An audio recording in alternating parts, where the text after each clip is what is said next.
Dans cette partie, nous allons commencer par faire durer le suspense encore un peu. Je vais vous commencer par vous expliquer l'erreur classique. C'est l'erreur que tous les gens qui veulent récupérer leur ex font quand ils vont voir leur meilleur ami. Ça commence comme ça généralement. Déjà, il faut se plaindre pendant des heures.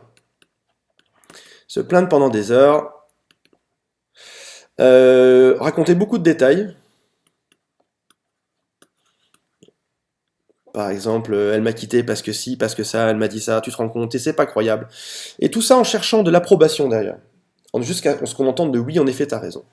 Donc là, la personne qui s'est fait quitter refait l'histoire à sa manière, jusqu'à avoir une belle histoire cohérente, qui est d'ailleurs complètement dans sa vision, qui est des fois un peu fantastique ou imaginaire, parce que ça va mélanger un peu de réel, un peu de ressenti, et puis surtout sa vision à lui.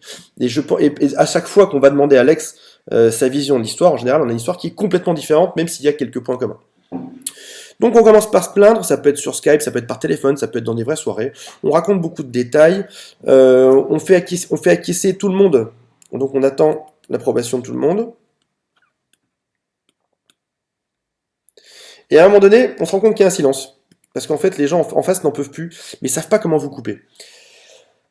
Et là, on se dit, mince, on est peut-être un peu trop dit, peut-être un peu trop fait, quoi. Et alors donc là, on se dit, bon, bah alors, et toi, comment ça va, quoi de neuf? Mais on zappe vite, on passe vite à notre histoire à nouveau. Et après ça, on arrive à la fameuse question gênante. Et là, même quand on va poser la question, on va leur demander à nos copains, et au fait, as-tu des nouvelles de mon ex? Donc là, un copain classique, qui vient de se taper une demi-heure d'histoire pas forcément très drôle, qui était en stand-by, qui a bien vu que lorsqu'il parlait un peu de lui derrière, ça revenait vite sur ce sujet, il a deux choix.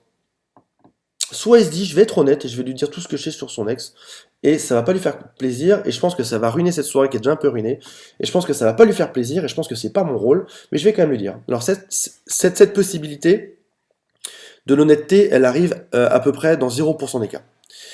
Deuxième possibilité qui arrive dans 100% des cas, vous demandez à vos amis, alors est-ce que tu as revu mon ex, et est-ce que tu sais ce qui s'est passé? Vous répondez, écoute, j'en ai aucune idée, je trouve ça vraiment, d'ailleurs, très étrange ce qu'elle t'a fait. Et d'ailleurs, j'ai pas revu ton ex, Charles, depuis des mois. Donc je n'en sais rien du tout. Là, on met fin à la discussion, on peut en repartir sur une soirée normale, la personne qui vient de se faire quitter repart dans sa tête et dans ses ruminations, et ça n'a pas progressé. Donc on voit bien que ce schéma-là n'est pas le schéma qui gagne. Alors, comment est-ce qu'on fait pour connaître la vérité? C'est très simple. Déjà, on va se mettre sur un schéma de discussion, parce que c'est ça qu'on veut au final, c'est connaître la vérité. Je vais même vous dessiner un cœur. Est-ce que mon ex m'aime toujours? Est-ce que je suis en train de me ridiculiser? Est-ce que elle ou il pense à moi? Quelles sont mes chances? Est-ce qu'il faut que j'attaque maintenant ou pas? Et en fait, si on regarde bien les schémas de guerre euh, dans les films, sur les vieilles chaînes de la TNT, dans la guerre, on en voit toujours un éclaireur. Et en l'occurrence, vos amis sont des excellents éclaireurs parce qu'ils connaissent beaucoup d'informations. Donc première chose, pour utiliser nos éclaireurs, alias nos amis. On va commencer tout d'abord, alors vous allez voir, il y a un ordre pour y arriver. Une fois qu'on a cet ordre, après ça, ça se passe généralement très bien. C'est le même ordre d'ailleurs qu'on peut utiliser sur des amis proches, moins proches, et même des fois avec son ex. Donc on va voir si vous y arrivez. Primo, on va commencer par quelque chose qui s'appelle en anglais le fluff talking, ça veut dire la discussion poubelle.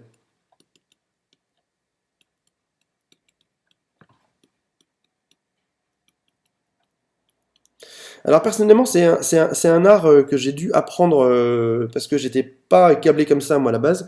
J'ai fait des écoles d'ingénieur et on m'a toujours appris à ne parler que si c'était ultra pertinent. Donc par exemple, quand j'arrivais et que je voyais quelqu'un dans une soirée, je lui disais, alors j'étais jeune, hein, je lui disais au fait le devoir sur l'analyse du TP est à rendre pour demain. Est-ce que tu as terminé? Et c'était ça ma première phrase. Je commençais peut-être par un bonjour, mais c'était tout.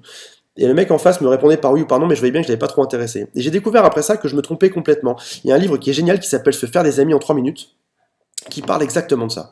Il y a plusieurs choses. Déjà, on a un regard franc quand on regarde l'autre, on sourit, et là, on part sur la discussion poubelle. Les discussions poubelles, ça va consister à parler de tout et de rien. On parle de la pluie, du beau temps, Des vacances. En tout cas, on n'aborde pas du tout les sujets qui fâchent. On parle surtout pas de son ex, on parle surtout pas d'autre chose, on parle de tout et de rien. Si vous voyez votre ex d'ailleurs, il faut lui faire la même chose. Pensez discussion de poubelle. Les gens adorent parler de la pluie et du beau temps, les gens adorent parler des vacances, il y en a encore 10 des sujets derrière, mais je vais vous les épargner. Rien qu'avec ça, vous pouvez déjà faire 5 minutes pour démarrer.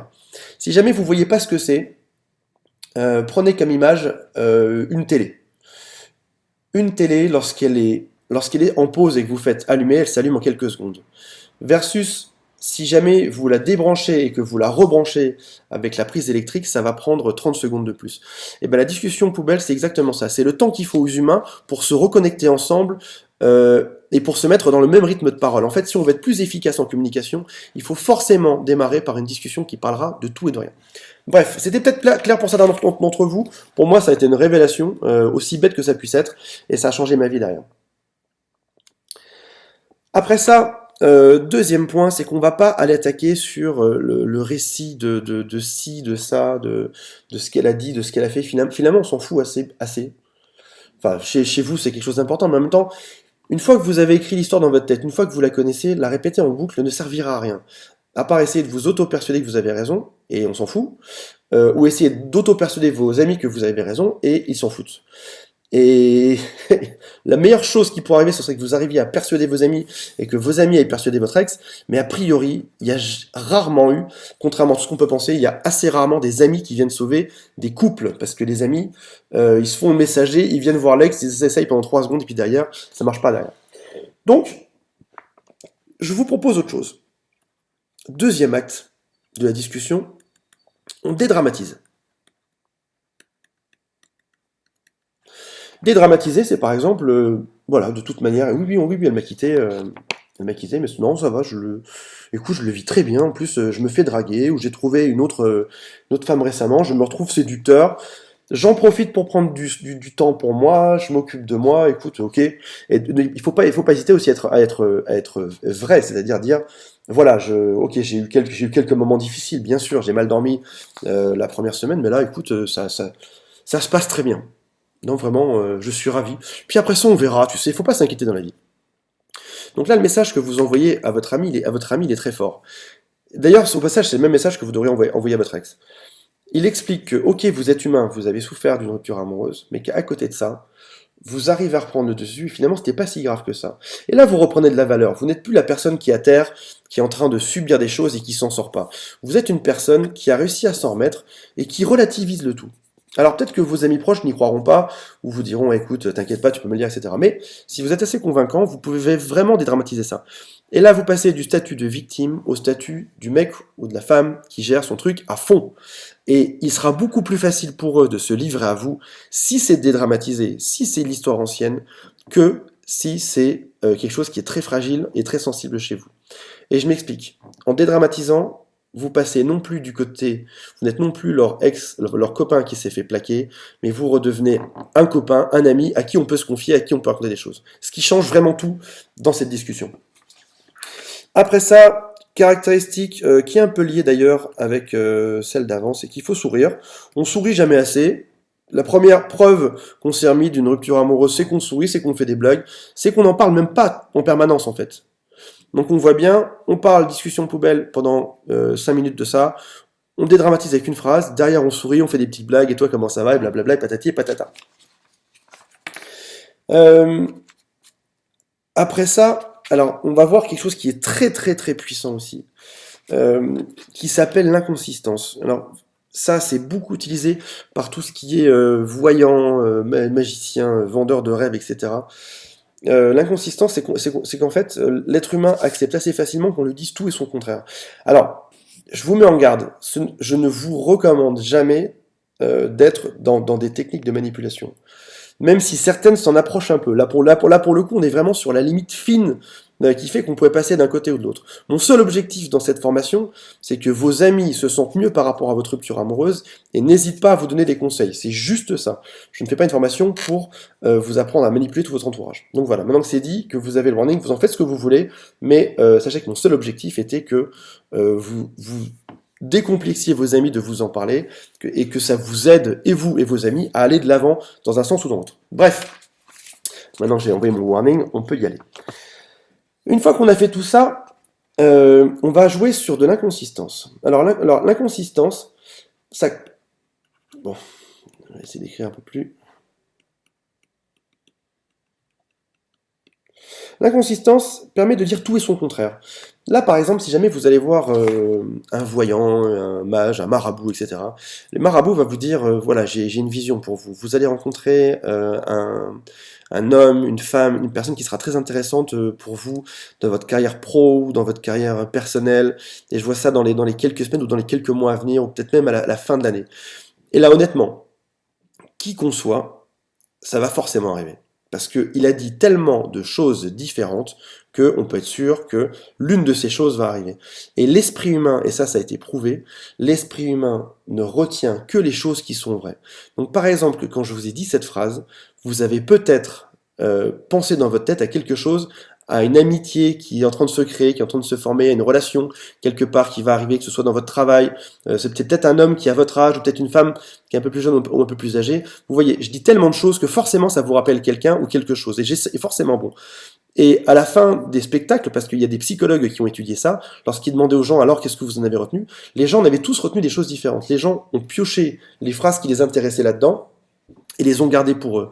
Une femme a dit, c'est trop fort, il a réussi à voir qu'en effet je m'étais rapproché de ma mère. Un homme a dit, mais oui en effet, dans mon travail j'ai un souci avec un de mes collaborateurs. Et donc, ça veut dire que quand vous dites 10 choses qui peuvent même être contraires, l'esprit humain en face ne se rappellera que des choses qui l'intéressent. Et ça s'appelle du tir au petit plomb, parce que ces voyants, etc., ces imposteurs pour ma part, mais je respecte si d'autres les écoutent, utilisent ça, et c'est référencé dans Wikipédia, ça s'appelle du tir au petit plomb. Ça consiste à dire plein de petites vérités pour arriver à trouver celles qui vont buzzer en face. Et le tir au petit plomb, ça peut être tiré dans tous les sens. Donc ça veut dire tout et son contraire. Donc je vous propose comme premier tir au petit plomb de dire à votre ex quelque chose dans le genre de toute manière, je ne compte pas t'impliquer euh, parce que ça m'embêterait que tu sois impliqué là-dedans. J'ai vraiment pas envie de ça et je préférerais, voilà, et je sais que vous êtes amis et du coup, ben voilà, écoute, je te propose qu'on n'en parle pas et que ça reste comme ça. Et là, tout d'un coup, votre ami qui était très probablement en mode carapace, en se disant mince, mon pote va venir, il va forcément me poser des questions, il va falloir que je me blinde, il va falloir que je lui révèle rien du tout parce que je ne veux pas être dans ces histoires. Tout d'un coup, ce même pote se dit ah bah c'est bon, non seulement il va bien, en plus il veut pas m'impliquer dedans. Et du coup, de cause à effet, vous allez voir que ça marche à chaque fois, par cause à effet, votre ami va vous révéler tout ce que vous voulez savoir. Bref. Au passage, quand vous voyez votre ex, vous pouvez faire la même chose. Hein. Écoute, je vais très bien, ça se passe très bien. Non, ne parlons même pas de la rupture, je veux surtout pas ressasser des choses qui sont difficiles pour toi. Je te propose qu'on s'amuse, qu'on parle plutôt d'autre chose. Et vous allez voir qu'en disant ça, votre ex va se dire merde, je m'étais préparé pour pas en parler, et maintenant qu'il me dit qu'il veut pas en entendre parler, eh ben j'ai envie de lui raconter ça. Après ça, technique d'après, ça va être de prêcher le faux. Là, on revient aussi à la technique du petit plomb. Prêcher le faux pour savoir le vrai. Mon ex m'a dit que vous parliez de temps en temps. Ça va, il est en forme? J'espère que tout va bien pour lui. Alors, sur ce schéma de phrase, j'espère que tout va bien pour lui. On n'est pas sûr, je viens de pleurer pendant une demi-heure et je t'en supplie, donne-moi des infos sur mon ex. Non. On est sûr, il m'a dit que vous vous étiez vu, j'espère que tout va bien pour lui. Ces deux phrases, même si elles ont le même fond, la même intention derrière, elles sont complètement différentes dans les faits. Parce que dans un cas, vous mourrez d'envie d'avoir l'info et dans ce cas, on ne vous la donnera pas. Dans l'autre cas, vous êtes grand prince, gentleman ou gentlewoman, c'est une femme, et vous voulez juste savoir si votre ex va bien, ce qui est complètement humain. Donc rien qu'avec ça, vous pouvez déjà avoir des informations. Si jamais vous sentez que ça passe pas à un moment donné, si jamais, vous savez, c'est un peu comme ça, c'est la technique de la pêche. Vous êtes, alors ça, c'est une canne à pêche. Hein, vous êtes en train de pêcher l'info qui est vraie. Je vais vous refaire une belle canne à pêche, encore plus belle. Hop là. Vous êtes en train de pêcher pour avoir la vraie info. Et à un moment donné, vous sentez que vous avez trop tiré, que le poisson va s'échapper. Qu'est-ce qu'on fait dans ce cas-là? Qu'est-ce que ferait tout bon pêcheur? Je vous dis ça alors que j'ai jamais fait de pêche de ma vie, mais je l'ai vu sur Nature, dans Nature et Découverte il y a quelques années. Il faut lâcher du mou. Donc ce que je vous propose, c'est si jamais vous sentez à un moment donné que dans notre technique, notre sixième technique de la pêche, la personne en face de vous est en train de lâcher prise, vous laissez tomber, vous reparlez d'autre chose, vous parlez du beau temps, de n'importe quoi d'autre, mais vous laissez tomber. Vous n'insistez jamais sur un sujet quand vous sentez que ça ne passe pas. Il faut que ça passe en douceur. Après ça, la technique d'après qui est très puissante aussi, va consister, alors ça c'est vraiment de la manipulation, et je vous rappelle encore une fois ce que je vous ai dit tout à l'heure, c'est à n'utiliser que dans certains cas, qu'à bon escient. Je ne veux pas vous voir l'utiliser dans n'importe quelle autre situation. Ça va consister à lui rappeler vos liens d'amitié. D'ailleurs, au passage, si jamais on vous le fait un jour, je vais vous dire pourquoi j'ai étudié ça dans ma jeunesse. C'est pas parce que je suis un gros manipulateur, c'est juste parce que je me faisais toujours avoir par mes amis, par les gens qui passaient, sonnaient à ma porte pour me vendre des choses. J'étais vraiment mes nazes. J'achetais tout, ça n'avait aucun sens, quoi. Et un jour, j'ai découvert leur technique. Il y a le petit guide de la manipulation qui existe. Il y a des tonnes. Si vous allez à la Fnac ou sur Amazon, vous allez voir, il y en a vraiment des tonnes. Et ils expliquent toutes les techniques qui existent dedans, et notamment un des liens. Quand c'est vos amis, en l'occurrence, qui vous demandent des choses, ils vous rappellent vos liens d'amitié.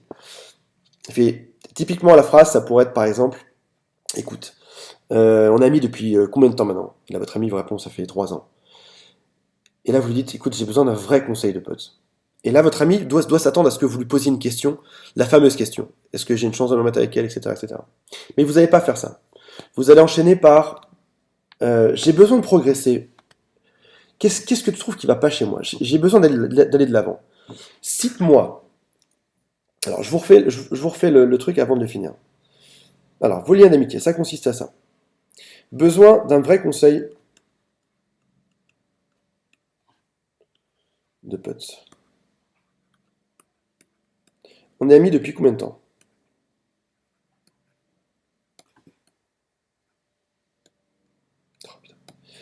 Euh, j'ai besoin d'aller de l'avant. Et là, on termine par quelque chose qui détend tout. On termine par un jeu. Le jeu, c'est imbattable. Si jamais vous voulez aller quelque part dans la vie, faites des jeux. Finalement, rappelez-vous que les êtres humains sont des grands enfants et veulent s'amuser. Donc dans ce cas-là, vous lui dites, cite-moi, j'ai besoin d'aller de l'avant, j'aimerais qu'on fasse le jeu de la vérité. Euh, j'aimerais le jeu de la vérité, c'est peut-être pas le bon mot parce que ça a vraiment existé, mais on pourrait dire par exemple, voilà, cite-moi 3 qualités, 3 défauts, 3 choses qui fait que je suis un pote en or et 3 choses qui fait que je loupe toujours mes relations amoureuses. Et là on est sur des ludiques, et là on est sur du conseil d'amis, et a priori il y a de grandes chances que vos amis vous donnent des indices. Et sur quoi ils vont se baser pour donner ces indices? Ils vont forcément se baser pour ces 3 défauts sur votre précédente relation de couple, parce qu'ils se vont dire, c'est parce que c'est une sortie acceptable pour eux. Et là on en revient encore une fois à ça. Un ami ne donnera pas une info si ça l'implique, s'il est dans quelque chose où il sent que ça peut créer de la gêne. Par contre, s'il est dans une sortie acceptable, qui est le cas ici, c'est un vrai pote, vous êtes amis depuis longtemps, il veut vous faire il veut vous faire aller de l'avant, et il vous propose un jeu. Et s'il vous dit 3 défauts, on ne pourra jamais lui reprocher, même votre ex, enfin, votre ex pourra jamais lui proposer d'avoir fait un jeu, de lui dire 3 défauts a priori. Donc il pourra même se justifier par rapport à ça. Il a fait, écoute, on a juste fait un jeu, quoi. J'ai pas été dire des choses sur votre couple. Et donc là, vous allez entendre. Donc, si jamais votre copain a du mal, votre ami a du mal, vous pouvez même commencer par, ok, je t'en donne un déjà. Je suis quelqu'un de super égoïste. Allez, dis-moi-en 2 autres. Vous commencez par le pire du pire du pire. Vous dites, ok, je suis quelqu'un qui est ultra radin, je suis super égoïste, je pense qu'à ma gueule. Allez, dis-moi-en un autre. Et là, quand vous avez dit le pire, en général, votre ami ne peut que aller mieux, vous dire des choses qui sont moins pires, qui seront a priori les choses véridiques pour votre couple. Euh, Vous pouvez aussi, après ça, être sur ce jeu, être dans la dérision. Non, vous pouvez donner des exemples. Être dans la dérision. Ok, je suis quelqu'un de super égoïste, mais tu vois, je fais super bien les pâtes bolognaises. Donc là, a priori, c'est un jeu, c'est triste, mais en même temps, on se marre quand même un peu. Et, et après ça, vous pouvez aussi ce jeu le tourner un peu différemment, en utilisant quelqu'un d'imaginaire. Alors ça, c'est aussi une très bonne technique. Bon, il va vous voir arriver avec cette technique, mais ça fait rire à chaque fois quand même. Vous dites, voilà, écoute, si je devais te quitter un jour dans le futur, tu penses que ce serait pour quelle raison? Et là, forcément, dans le futur, c'est un être imaginaire, mais en même temps, il va forcément faire référence à votre dernière relation. Donc a priori, ça va marcher.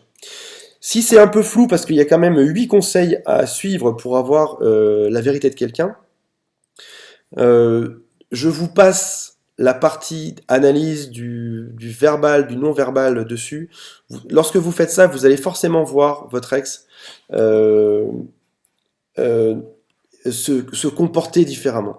Vous savez, dans d'autres formations, je vous renverrai sur d'autres formations qui traitent de ça sur JRME. Dans le langage du corps, dans sa façon de faire, vous allez très vite voir si votre copain est mal à l'aise ou pas quand vous lui parlez de ça, ou si votre ex est mal à l'aise. Et donc dans ce cas-là, encore une fois, c'est comme le coup du poisson, on arrête, on lâche du mou, et on ne revient que lorsque l'autre est à l'aise. On ne veut surtout pas mettre nos amis dans l'embarras.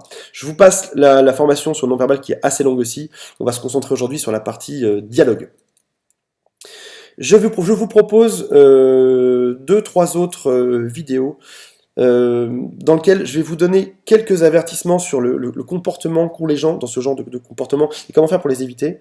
Et je vais vous donner aussi un exemple de quelque chose qui m'est arrivé hier et vous allez voir que ça rentre exactement dans ce cas de figure. À tout de suite.